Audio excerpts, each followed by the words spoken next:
Part 1. You will hear the secretary of a social club telephoning a tourist information office to get information for a group visit to the town of Tidborough. First, you have some time to look at questions 1 to 6.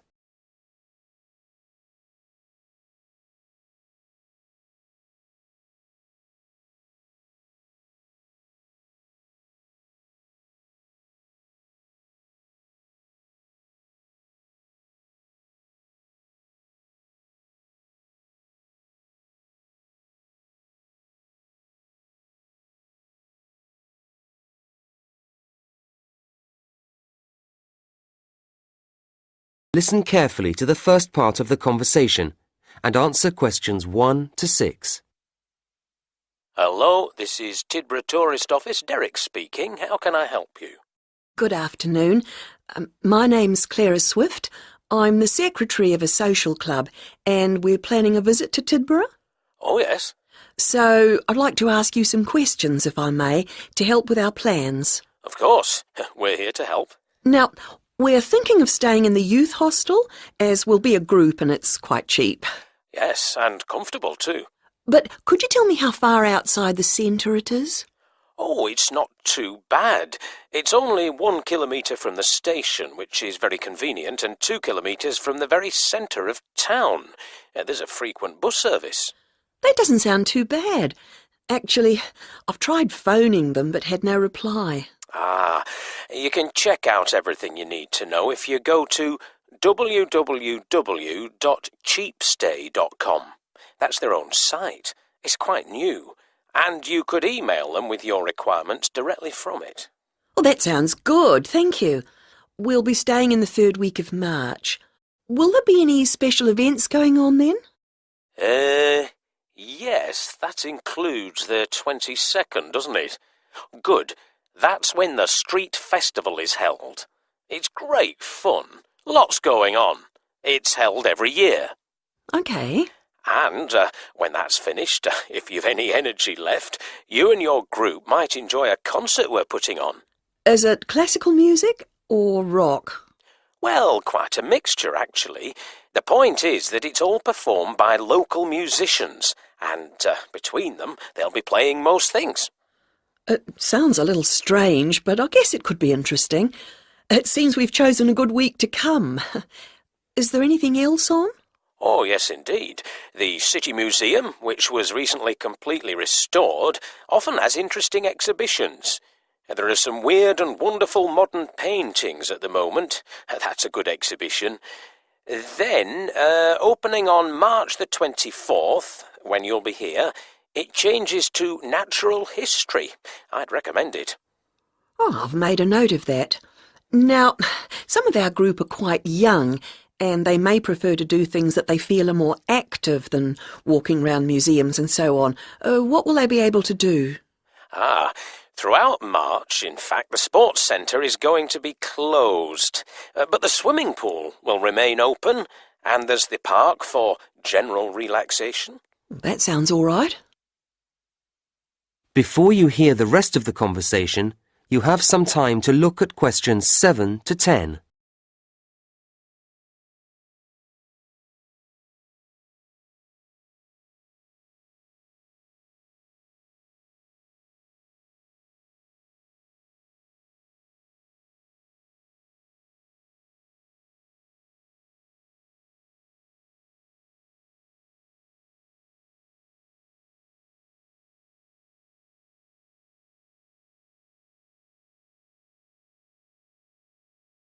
Now listen and answer questions 7 to 10. And were you planning to go on any excursions while you were here? Yes, I was going to ask you. I gather there's a very picturesque train journey out along the coast? The Beach Express. Yes, it's lovely. It's an old-fashioned train.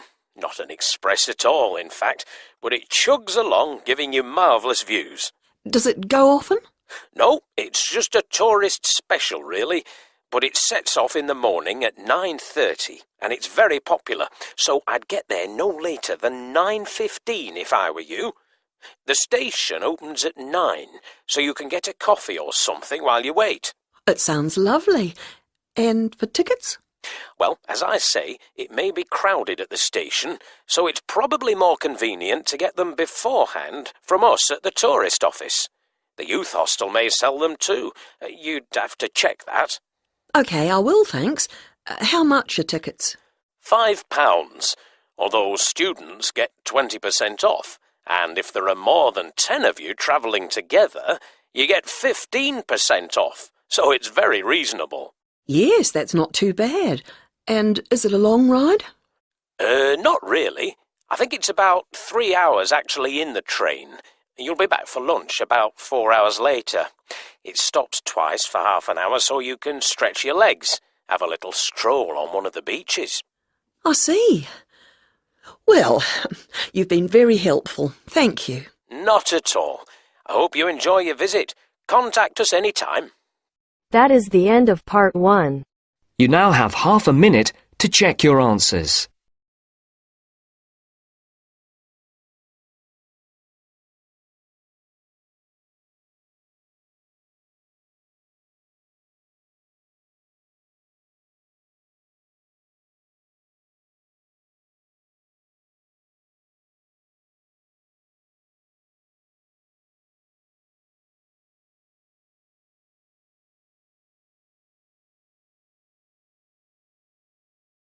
Now turns to part 2. Part 2. You will hear a director of Hawkins, a large department store, giving an introductory talk to a group of temporary staff on their first day at the company. First, you have some time to look at questions 11 to 13.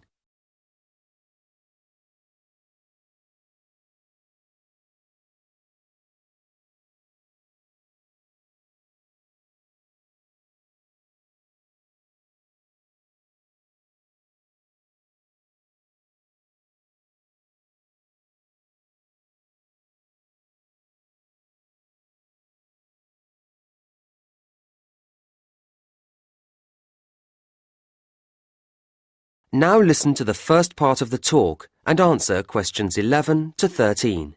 Hello everybody and welcome to Hawkins. I very much hope you will enjoy working here and indeed that some of you may take the opportunity to join our permanent staff. Now, my purpose this morning is to give you a short overview of Hawkins and a few pointers about working here. Then I'll hand over to Celia, Head of Human Resources, to begin the training proper. Right, now we've seen quite a mixed history in sales recently at Hawkins. 5 years ago, we saw the beginning of a success period as sales climbed at an exciting rate, but then they went flat again for a few years, although we're delighted that they've recovered in the last year to rise again, so the future looks bright. As a company, we have to watch and be proactive about where these sales are coming from. All of you here will be allocated to different departments, but you may be interested to know where your area stands in relationship to others. Hawkins was traditionally basically a clothing retailer, and clothes remain an important part of our business, but over recent years we've seen that reduce as food and electrical have both grown, leaving us equally balanced on all fronts at the present time. This is a situation we'd be pleased to maintain, although the general increase in food spending is predicted to affect all major players in our sector. Well, that's us. What about you, as temporary staff? Where do you fit in? Any business that operates in a changing climate must rely heavily on contributions from a flexible proportion of its staff, and Hawkins is no exception. Last year, we recruited temporary staff into every department, and this year we've done that again, actually increasing the numbers, and we expect to take on an even higher proportion next year. So you'll be playing an important part in our success. Before you hear the next part of the talk, you have some time to look at questions 14 to 20.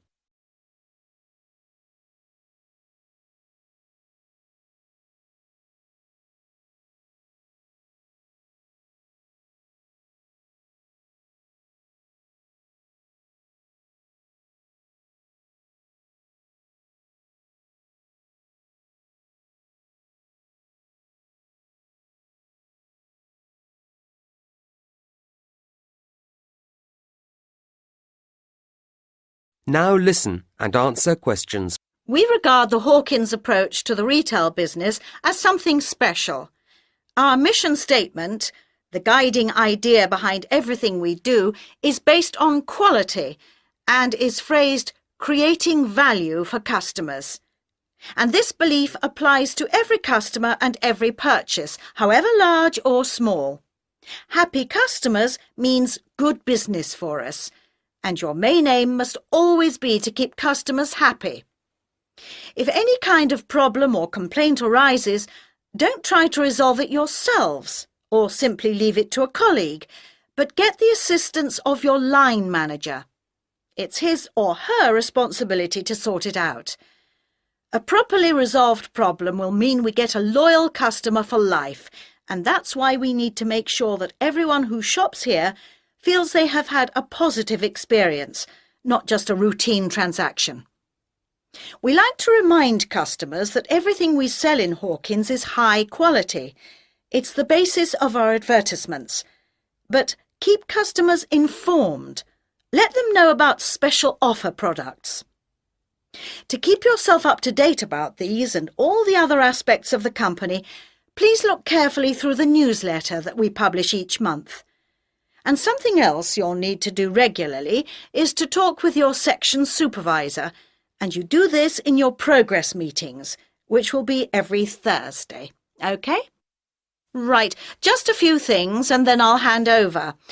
I think you were all asked for details of your certificates when you filled in your initial application form. Can you make sure that you provide the Human Resources Office with copies of them by the end of the week? There's a pile of information videos on the table at the back there, and I'd like you to take one each. And please make sure you watch it carefully when you get home this evening. It contains lots of important facts and advice. Will you also pick up your security pass by the end of the day from the office on the 4th floor, as you'll need it to get in tomorrow. Don't forget you'll need it to obtain your staff discount when you make any purchases. OK, that really is it from me, so now, Celia, if you'd like to take over. That is the end of part 2. You now have half a minute to check your answers.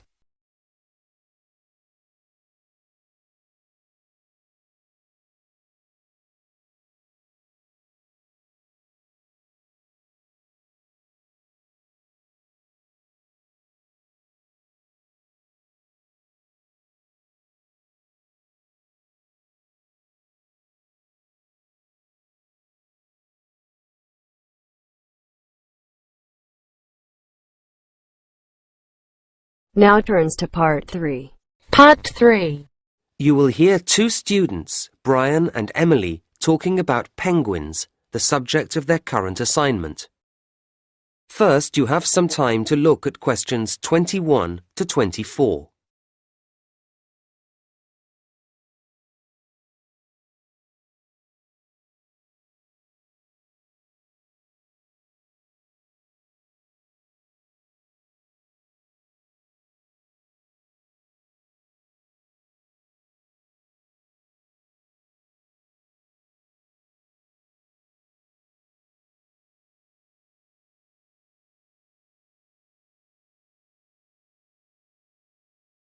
Now listen to the first part of the conversation and answer questions 21 to 24.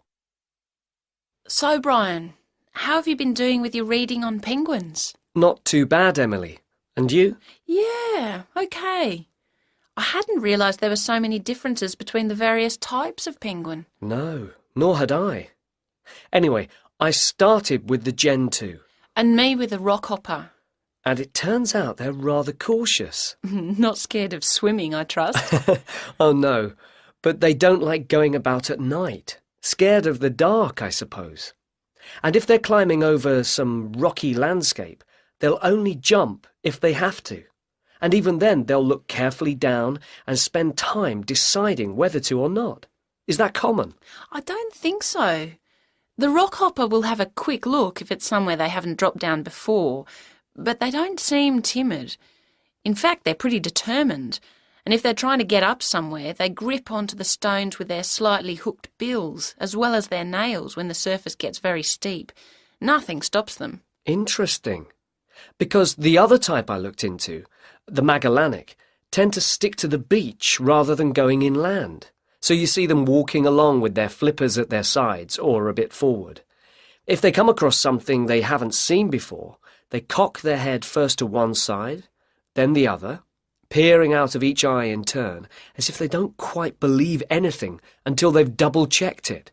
And then, when they call to each other about anything, they arch their backs strangely first, before making a very loud noise indeed. Oh, because the king penguin stands very upright when it calls. And they have the longest flippers, which they hold towards the ground, as if they're worried about falling over. But it's quite dignified too. I think they're my favourite type. Uh-huh. Now you have some time to look at questions 25 to 30.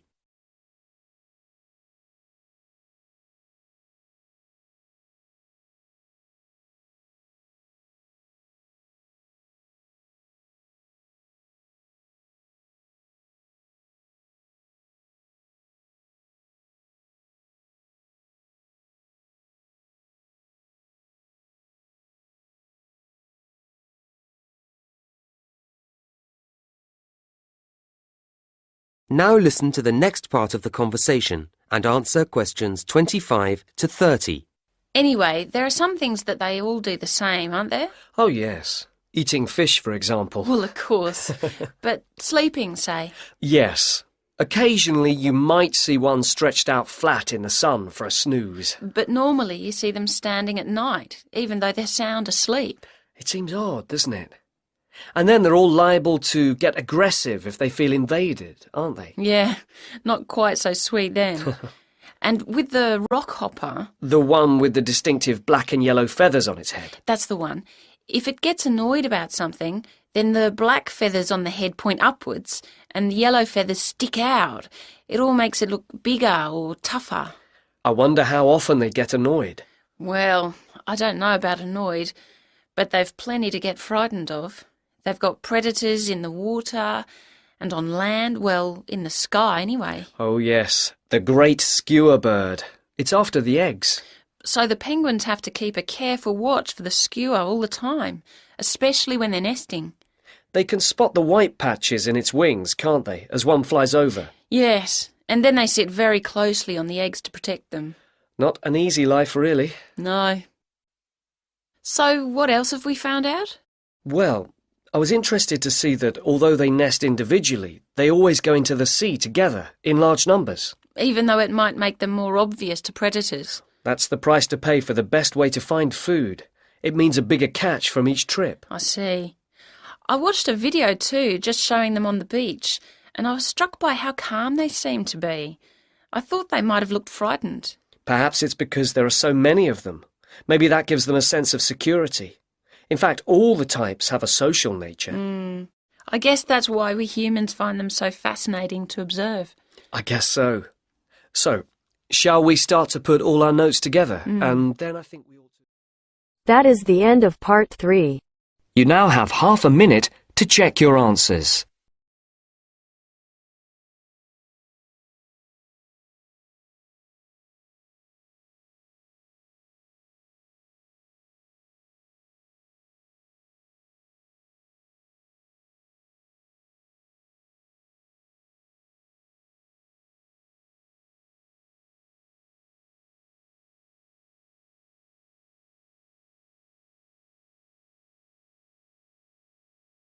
Now turns to part 4.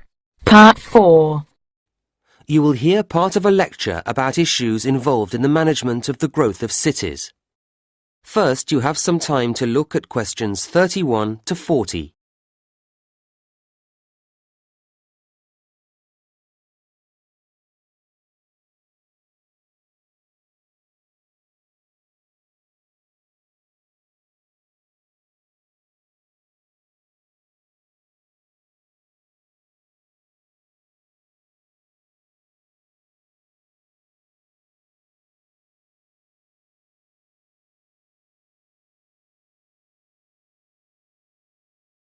Now listen to the lecture and answer questions 31 to 40. Now, a key issue in the ability of cities to grow is the question of housing. However, quality is as important as quantity here. But that isn't to say that this is easy to guarantee, and the development, or at least the spread, of many modern cities is marked by the sprawl of slum or shantytown housing. Governments are, of course, keen to address this, but the tendency to demolish them has often proved disastrous, as it doesn't solve the problem unless satisfactory replacements are ready for the inhabitants. What I'm saying is that suitable housing projects have to be lined up to accommodate these otherwise displaced people. And suitable is the key word here. All too frequently, there isn't real consultation, only token gestures. If the residents aren't fully involved, they are unlikely to find the resulting development appropriate to their needs. People need to feel reasonably independent, and strategies for providing accommodation schemes work much better if an approach rooted in self-help is applied. People value things more when they have been part of bringing them into being. At the same time, residents can't do everything for themselves, or not well enough anyway, and so governments need to accept that a number of services will always have to be laid on. These would include electricity and water and so on. From the other side, residents need to feel able to commit. Migrants are essential to the growth of cities, bringing rapid increases in population, skills, and income.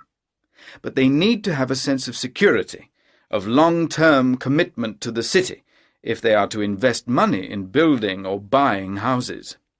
Developing this sense of commitment isn't straightforward, and it takes time. It's complex and involves several factors.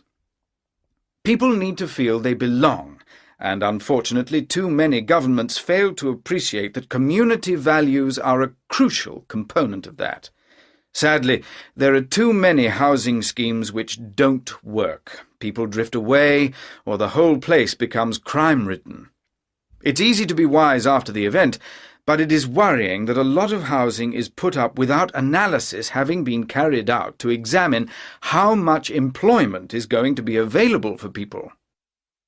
But I don't want to labour the negatives too hard. Such difficulties as there are challenges, and challenges that can be, and often are, overcome. And cities are, I believe, a good thing. Urbanisation, the process of developing cities and the societies that comprise them, may not be everyone's dream, but it has a huge impact on the economy, and also benefits each and every person's freedom. Furthermore, the sheer volume of people means that work can be differently distributed. In villages, people need to be multi-skilled in order to be autonomous, but in cities, you can see the evolution of a variety of specialist activities, and this means people live in a more sophisticated way. It's not only tangible phenomena. There are all sorts of other equally important benefits too. Residing in cities brings us face to face with many different ways of thinking or going about things, and this increases our degree of understanding, something which is hard to measure in scientific terms, but which surely makes better people of us all. Right, well, now I'd like to turn our attention to the suburbs. That is the end of part 4. You now have half a minute to check your answers.